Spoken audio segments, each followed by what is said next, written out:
Another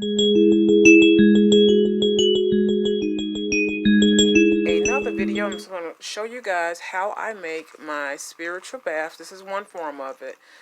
Each quarter, depending on the season, I do switch it up a little bit. It just depends on what I have on hand, also what's in season, and the purposes for this particular bath. Some people, they have a very strict ritual bath.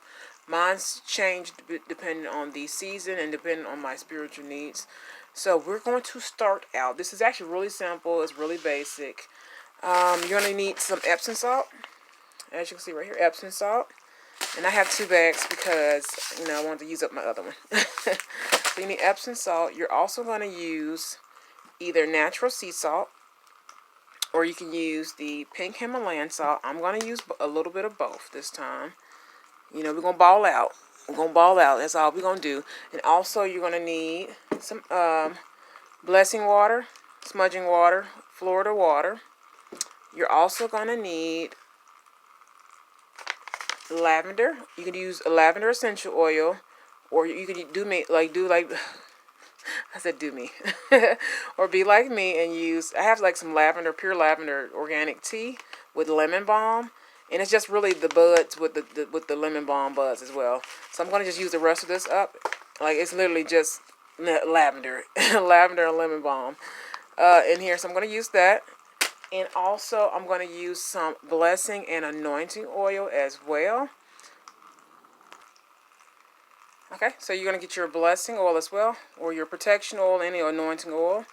And I'm also going to use a little bit of the charged water from my spiritual travel kit. Okay, so first thing first, I've already kind of cleansed and anointed the jar, just like you would do your 7-day pillar candles and different things like that. So I already did it inside and outside, right? Okay, first thing first, you're going to add the Epsom salt. Like I said, I have 2 little bags. I wanted to go ahead and use this up because we are eco-friendly, and honey, we ain't wasting nothing around here. And I don't measure it. I just really eyeball it. I think this is a 6 or 8 fluid ounce, 6 or 8 ounce jar. And we try to get all this out because we're not going to waste nothing around here. No, we are not, honey. I got a lot of body. I need a lot of salt, boo. Let's see. I'm going to open this one. And like I said, I just eyeball it. I just see what I need and kind of what I'm guided to add. I just add to it. But you're going to need some Epsom salt. And you don't have to use a lot of the Epsom salt. You can just use very little of it. And I can't get the second bag open for some reason. For some reason. Okay, here we go. And like I said, I'm going to take it. You can use a cup to measure if you want to, or if you feel comfortable with it. I mean, if you like to bake or like to cook or something like that, you're used to kind of eyeballing it. It's the same concept. And yes, you're going to get it everywhere. Okay, there we go. That should be enough. If I need to go back and add some more, I will.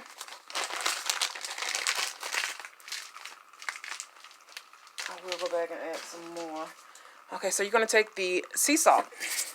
Okay, so that's about maybe a cup of Epsom salt, and we're going to probably do a half a cup of white sea salt.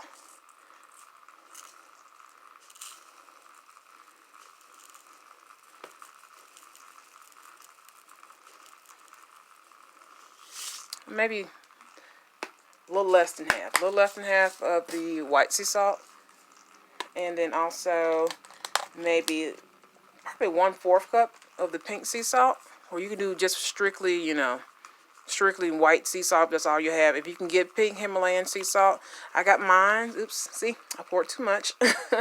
I got mine from actually Dollar Tree. I got a couple bags of it for $1. Nice size bags too for $1. Okay, so what you're gonna do now? You're going to add your dry ingredients, which will be the lavender balm buds. And literally, it's just herbs. It's just natural tea. And I wanted to use this up. And I got this from Amazon. This is at a place out of Brooklyn. I think I'm going to pay like $3.98. I have Amazon Prime, so like $3.98 for it. It smells really good, but it's not strong enough as a tea for me because it is just, organic, lavender you know, buds and things like that. So I'm going to add quite a bit of these because I want to try to get rid of everything. I think that's it. That's enough. Okay. And then what you're going to do, I'm going to put a couple crumbles of sage in it. Like I said, I don't waste anything. Zero waste in 2020. Yes, Lord. We're going to crumble it up, right? I'm going to put a little sage in here. Right on top. And normally I do this before. It just happened I was actually getting ready to pull out my charcoal burner and actually burn some sage with some frankincense and myrrh. And there's a lot of different things you can put in here. Like I said, I put not Epsom salt, but essential oils and different things in it. I mean, sage, you name it, all kinds of herbs and stuff you can put in it based off the season or based, like I said, off your spiritual needs. And I don't waste anything. I'm just going to take the burnt part off. I'm going to just take the sage and crumble it up in there. Normally I crush it up a little finer, but you know, it's going to, it's going to be used the same way as the lavender. So you don't have to, you can do it as fine as you want to. I mean, when I say all kinds of herbs, all kind of herbs. Okay. So you're going to take a little bit of your anointing oil. And normally, like I said, I do pray over everything before I use it. Before I actually use it in the bath. So you're going to, you know what I mean, just kind of eyeball it. I'm going to put some anointing oil in it. And it also has herbs and stuff in it as well. Well, anointing protection oil. And then we're going to put the wet ingredients in here. I'm going to shake it up first before I put the wet ingredients, other than the oil, of course. And you just shake it up a little bit.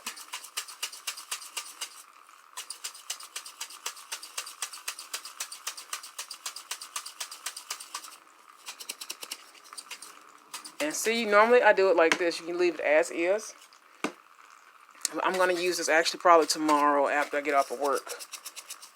Because the weekends are normally really busy. So I'm going to use it and boom, there you have it. You can keep it like this, or you can go ahead and do what I'm about to do next. Now, this next part, when you're using actual liquids, right? You have to make sure you use this within 24 to 48, no more than 72 hours, especially if you're going to put herbs in it like sage and different things like that, because they can go rancid on you in a spiritual blend like this. I'm going to go ahead and put just a little bit of liquid. You don't overdo it with the liquid. So a little bit of the church water. And it's going to decrease just a little bit in here.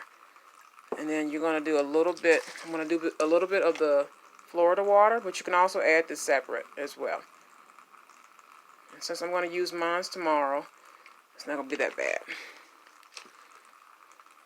And then also my destroyer. My Archangel Michael in a bottle, basically. Destroy everything. Just like I said, just a little bit. You don't have to add the wet ingredients. You can wait. I normally do it like this so it can absorb into the herbs and stuff. And then you can go back and add some more Epsom salt or Himalayan salt or sea salt.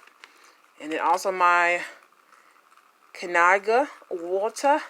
I'm pretty sure I just butchered that, but you know, neither here or there. And like I said, just a little bit of that. Like I said, you don't have to add the liquids. Sometimes I add them separate, or like right before I actually take the bath.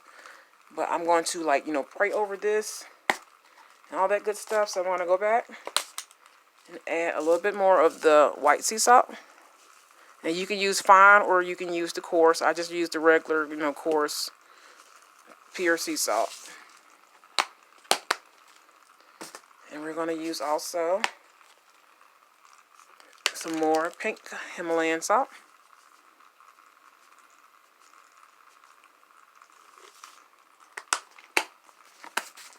And then also we're going to use some more Epsom salt.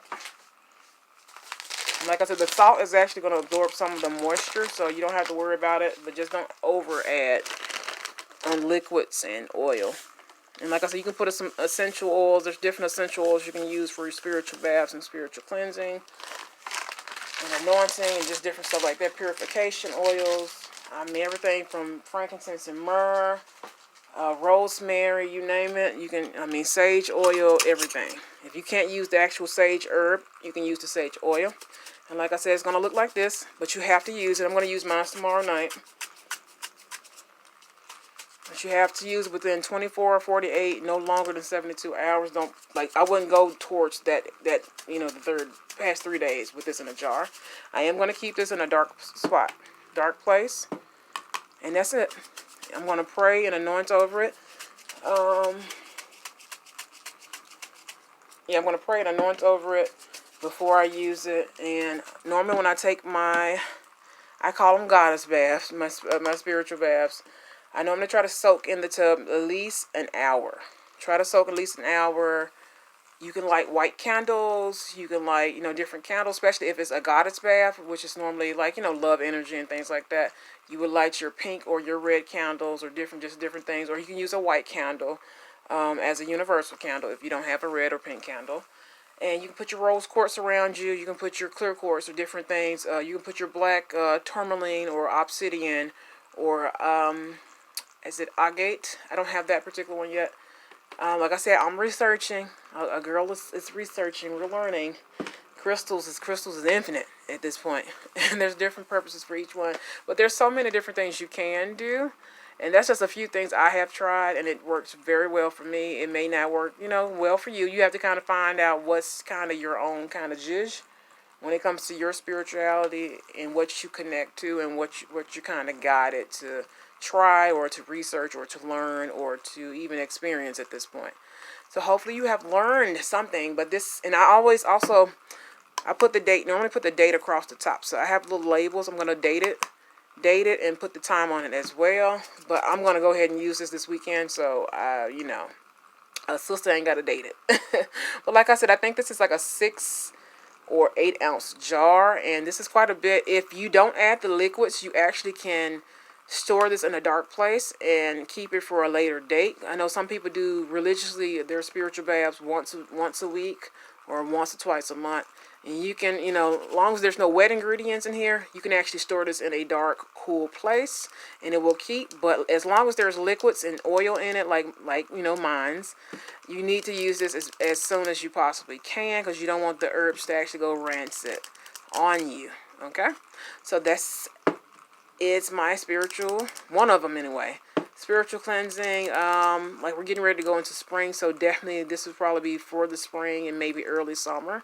I'll be using the same recipe, and then I'll switch it up for late summer, fall, and early winter later this year. So I'll switch it up.